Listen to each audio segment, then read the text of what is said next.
जय श्री महाकाल दोस्तों। आप सभी मित्र बंधु साधकों का अपने YouTube चैनल आर के तंत्र ज्ञान में स्वागत करता हूं। दोस्तों आज मैं बताऊंगा टूना मंत्र। टूना एक ऐसा प्रबल मंत्र, एक ऐसा शक्तिशाली मंत्र जो शत्रुओं का तुरंत नाश करता है, मारण करके आता है। दोस्तों यह मंत्र ग्रामीण मंत्र है और टूना नाम मंत्र है। दोस्तों इस मंत्र का प्रयोग करने के बाद दोस्तों दुश्मन का बचना नामुमकिन हो जाता है। और दोस्तों इसका काट आसानी से बिल्कुल नहीं होता, अगर सिर्फ वह व्यक्ति मतलब दोस्तों 7 दिन में मारण हो जाता है। जो शत्रु जिस पे ये क्रिया या मंत्र चलाया जाता है उसका 7 दिन में मारण हो जाता है। 7 दिन के अंदर अगर से दोस्तों वो किसी ओझा तांत्रिक के पास भी जाता है तो इसका काटन करना नामुमकिन होता है, क्योंकि यह प्रबल प्रभावशाली खतरनाक टूना मंत्र है। इस मंत्र को चलाने के लिए दोस्तों गांव की जो माता होती है ना, अलग अलग गांव में अलग अलग जो ग्रामीण देवी होती है वो अलग अलग होती है, उनके नाम से यह चलाया जाता है। हमारे इधर तो माता खैरा माता को मानते हैं। गांव की देवी जो होती है बड़ी देवी, बड़ी माता, वह खैरा माता हमारे गांव में है। तो आपके इधर जो भी ग्रामीण देवी होगी उसके नाम से इस क्रिया को करना होता है।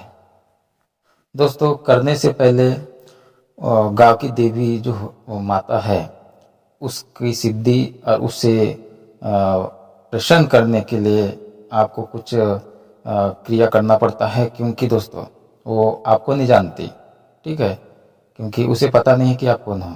आपको उनको माता को ये पता है कि आप मेरे क्षेत्र मेरे गांव में रहने वाले की व्यक्ति हो। तो दोस्तों माता को प्रसन्न करने के लिए माता से, ग्रामीण देवी से अगर से कोई भी काम करना है तो उसके पहले उसकी साधना करना पड़ता है। साधना के लिए कोई मंत्र नहीं होता दोस्तों, मंत्र क्रिया एक अलग बात हो जाता है। लेकिन मैं एक छोटा सा टोटका बता रहा हूँ। उस टोटका को करने से गांव की देवी प्रसन्न होती है और आपका जो भी काम मारण क्रिया से लेकर षष्ठ कर्म से लेकर शांति कर्म, मतलब किसी को ठीक करने से लेकर झाड़ फूकी करने से लेकर, ये माता आपको साथ देती है और आपके हर एक कार्य को करती है। दोस्तों तो इसमें सबसे पहले आपको क्या करना है, किसी भी मंगलवार से या किसी भी अमावस्या से या फिर पूर्णिमा से आपको ये इस उपाय को 21 दिन करना है, ठीक है।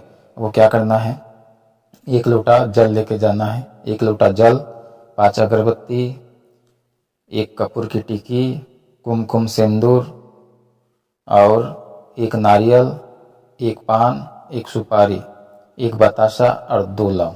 दोस्तों ये सामान जो है इसको लेकर आप सूरज उगने से पहले यानी ब्रह्म मुहूर्त में आपको मंदिर चले जाना है, ठीक है। मंदिर जाने के बाद में आप जो लोटा का जो जल रहेगा उसे आप चढ़ा दीजिए, मतलब डाल दीजिए मूर्ति के ऊपर में, ठीक है, जहाँ उनका स्थान है वहाँ पर। कहीं कहीं जगह दोस्तों सिर्फ मात्र स्थान ही रहता है, मूर्ति नहीं रहता। तो आप जहाँ उनका स्थान है वहाँ पे जल को चढ़ा दीजिए उनका नाम लेकर, ठीक है। उसके बाद में आप 5 अगरबत्ती जला लीजिए, लगा दीजिए अगरबत्ती को, कुमकुम सिंदूर का तिलक मतलब उनके ऊपर डाल दीजिए, तिलक कर दीजिए दोस्तों। उसके बाद में आप 1 बतासा और जो 2 लौंग था उसको कैसा करना है, 2 लौंग को एक उस बतासे पर लगा देना है। सगी लौंग लगेगा दोस्तों, याद रखना, ठीक है। लगाने के बाद आपको माँ को बोलना है कि हे माँ, मैं आपको 1 बतासा 2 लौंग लगा हुआ बतासे का भोग आपको दे रहा हूँ, आप ग्रहण कीजिए, ठीक है। ऐसा बोलकर आपको उसको रख देना है वहाँ पर, ठीक है। उसके बाद में दोस्तों नारियल, पान, सुपारी को आपको माता को भेंट देना है। हे माँ, मैं आपको नारियल, पान, सुपारी की भेंट आपको दे रहा हूँ, स्वीकार करें, ठीक है। उसके बाद में जो कपूर बचा है उस कपूर को जलाना है और दोस्तों प्रार्थना करना है कि हे माँ, ये मैं 21 दिन तक मैं आपका, अभी जैसा मैंने अभी सेवा किया हूँ वैसे 21 दिन तक मैं आपका सेवा करूँगा। माता मैं यही चाहता हूँ कि आपकी कृपा मुझे प्राप्त हो, आप प्रसन्न हो। कहने के बाद दोस्तों आप अपने घर आ जाइए। याद रखना कि जैसे कि आप मंदिर का जो फाटक होता है दहलीज, उसको उससे बाहर निकलने के बाद आपको पीछे मुड़कर बिल्कुल नहीं देखना है घर आते तक, ठीक है। घर के अंदर आ जाना है, हाथ मुंह धुल लेना है और उसके बाद में सीधे घर के अंदर आ जाना है, पीछे मुड़कर बिल्कुल नहीं देखना है दोस्तों। और किसी भी राह में मतलब रास्ते में किसी से बात ना करें, टोका टाकी बिल्कुल नहीं होना चाहिए, इस बात का आप ख्याल रखें। तो दोस्तों आपको ये जो क्रिया है आपको ब्रह्म मुहूर्त में करना है, ठीक है। ब्रह्म मुहूर्त में करना, सूरज उगने से पहले 21 दिन दोस्तों आपको ऐसा ही करना है। आपको 21 दिन के अंदर अगर कुछ अनुभूति हो, कुछ डरावना दृश्य दिखे तो आप डरे ना, क्योंकि माता परीक्षा लेती है। माता परीक्षा इसलिए लेती है कि आप इस 21 दिन की जो साधना है ना, इसमें सफल ना हो, क्योंकि 21 दिन की साधना पूर्ण होने के बाद दोस्तों माता की कृपा आपको प्राप्त होता है, सपने के माध्यम से आपको दर्शन भी हो सकता है। उसके बाद में दोस्तों अभी जो मैं मंत्र बताऊंगा ये स्वयं सिद्ध मंत्र है, इसको सिद्ध करने की कोई आवश्यकता नहीं, बस याद रखना कि एक श्वास में बोलना आना चाहिए, है ना। कंठस्थ करने के बाद दोस्तों स्पीड से, यानी एक श्वास में बोलना आपको आना चाहिए, ये सिद्ध हो जाएगा। इसको सिद्ध करने की जरूरत नहीं, सिद्ध होने के बाद एक बार आप 11 बार होम की आहुति जरूर दे दीजिएगा, होम जरूर कर दीजिएगा, है ना। 11 बार मंत्र पढ़कर 11 बार होम जरूर कर दीजिएगा, उसके बाद में काम में लीजिएगा। दोस्तों प्रयोग करने के लिए कैसा करना है, आपको एक नींबू लेना है, नींबू के ऊपर में आप काजल से अपना शत्रु का नाम लिख लीजिए, ठीक है। और सेही का जो कांटा होता है दोस्तों, इसमें सेही का ही कांटे का प्रयोग होगा, ठीक है। तो सेही के कांटे से ही आपको नाम लिखना है काजल से शत्रु का, ठीक है। और दोस्तों मंत्र पढ़कर सेही के कांटे पर मंत्र पढ़ना है, और जब नाम लिखोगे नींबू पर तब भी आपको जो मैं मंत्र बताऊंगा इस मंत्र को पढ़ते ही रहना है, ठीक है। जितने बार भी हो जाए, 5 बार 7 बार 11 बार जितनी बार भी हो जाए, वो उस गिनती से कोई मतलब नहीं है।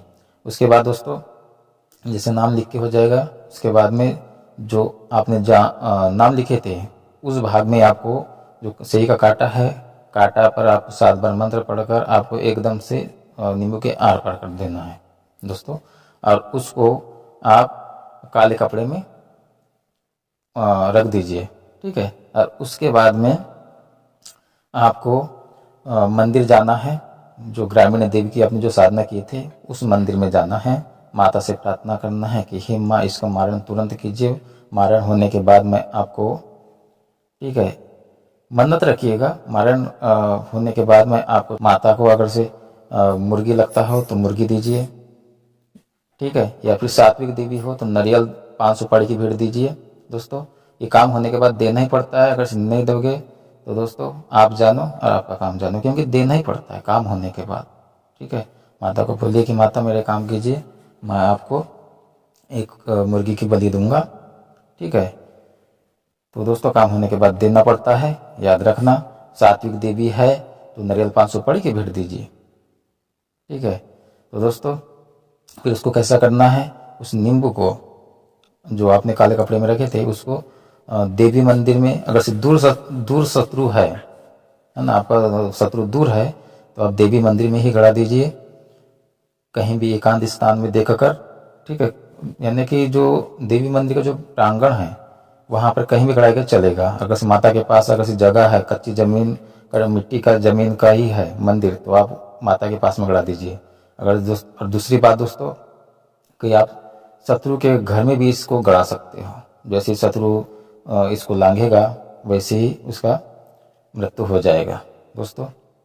ये क्रिया मारण क्रिया खतरनाक टोना मंत्र है, जो इसका काट करना बहुत मुश्किल हो जाता है, क्योंकि यह शक्ति से और मंत्र से दोनों से चलता है, मतलब तंत्र मंत्र और देवी शक्ति, ग्रामीण देवी शक्ति, इन तीनों से यह चलता है। मतलब सेही का कांटा जो होता है ये तंत्र हो गया, नींबू तंत्र हो गया, और जो मंत्र है जो अभी मैं बताऊंगा वो मंत्र हो गया, और ग्रामीण देवी ये देवी शक्ति हो गया। यानी तीन का पावर इसमें साथ में रहेगा दोस्तों, इससे मारण तुरंत होता है। तो दोस्तों चलिए मैं बता देता हूँ। अब इसका मंत्र इस प्रकार है, ध्यान से सुनिए। हरि हरि देवी मरी मरी पाठ, जगजा देवी कान कपार, फलानीन के कवल करे जाला, जगाव तो हे हरमई काली मई मचक जा। दोस्तों यह मंत्र एक बार फिर से सुन लीजिए, धीरे पढ़ रहा हूँ। हर हरि देवी मर मरी पाठ, जगजा देवी कान कपार, फलानीन के कवल करे जाला जगावत हो ये हर माई काली माई मचक जा। दोस्तों यहाँ जो फलानीन शब्द आया है इसमें उसका नाम लेना है, याद रखना। तो दोस्तों आशा करता हूँ मेरा दिया हुआ जानकारी आप सबको अच्छा लगा हो। जय श्री महाकाल, जय महाकाल।